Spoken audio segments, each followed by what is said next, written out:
Até pouco tempo atrás, a autoajuda era como um segredinho que a galera mantinha guardado. Dava pra dar uma olhada na seção de autoajuda da livraria sem ninguém perceber.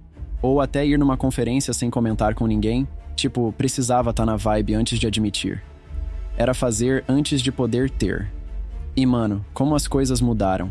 A autoajuda saiu do escuro e agora é super popular, de dar medo a ser algo que a galera não cansa de consumir. E aí, como todo mundo tá lidando com isso? Desde cursos até documentários e youtubers que falam sobre o assunto. A indústria da autoajuda tá bombando. E mesmo com a forma de consumir mudando, os livros continuam sendo o coração disso tudo. Nos últimos 6 anos, o número de livros de autoajuda lançados nos Estados Unidos quase triplicou. E eu já li uns 100 livros desses. Lendo esses livros todos, peguei umas lições que podem mudar sua visão sobre autoajuda. Um dos mais vendidos de todos os tempos é Como Fazer Amigos e Influenciar Pessoas. Saiu pela primeira vez em 1936. É clássico. Ele cita um filósofo britânico, Herbert Spencer, que dizia que o grande objetivo da educação não é o conhecimento, mas a ação. E essa lição de mais de 100 anos atrás é uma das mais importantes que aprendi lendo esses livros. Agir, mesmo que seja pouco, é a chave para o progresso.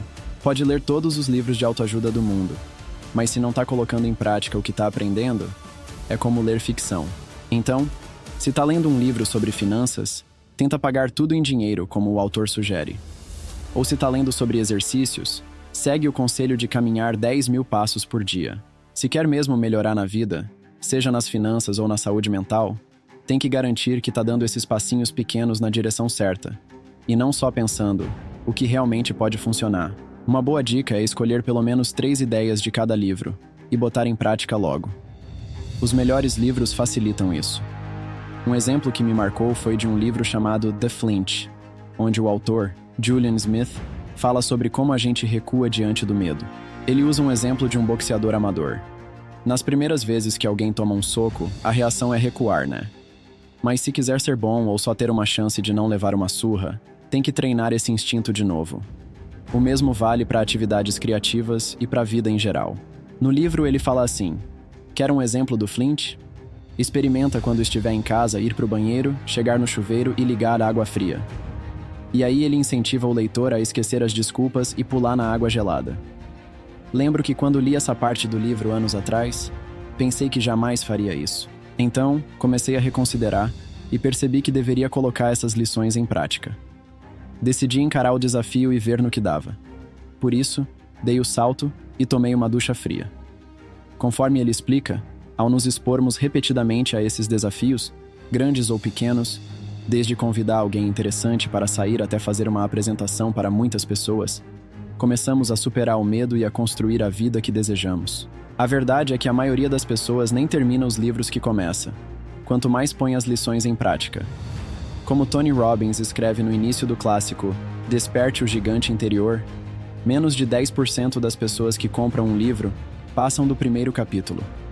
Te desafio a não só ler este livro até o fim, ao contrário da maioria que desiste, mas também a aplicar o que aprende de maneira simples todos os dias.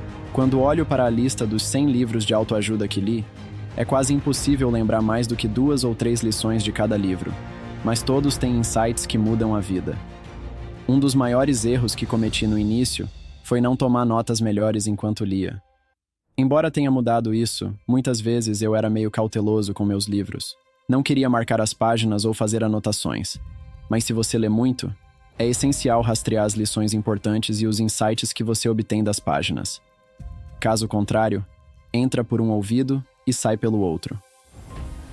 O autor, Ryan Holiday, é obcecado por tomar notas enquanto lê.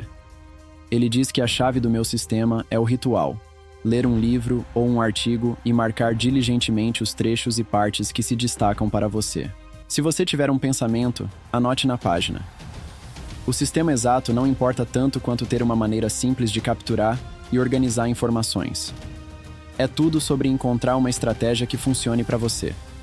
Então, destaca as melhores ideias, sublinha as citações mais legais, usa post-its para lembrar das sessões mais impactantes ou mantenha um bloco de notas aberto enquanto lê. Se você ler 100 livros de autoajuda e não tomar nota do que aprendeu, vai perder muito tempo. Você vai querer voltar a essas informações no futuro.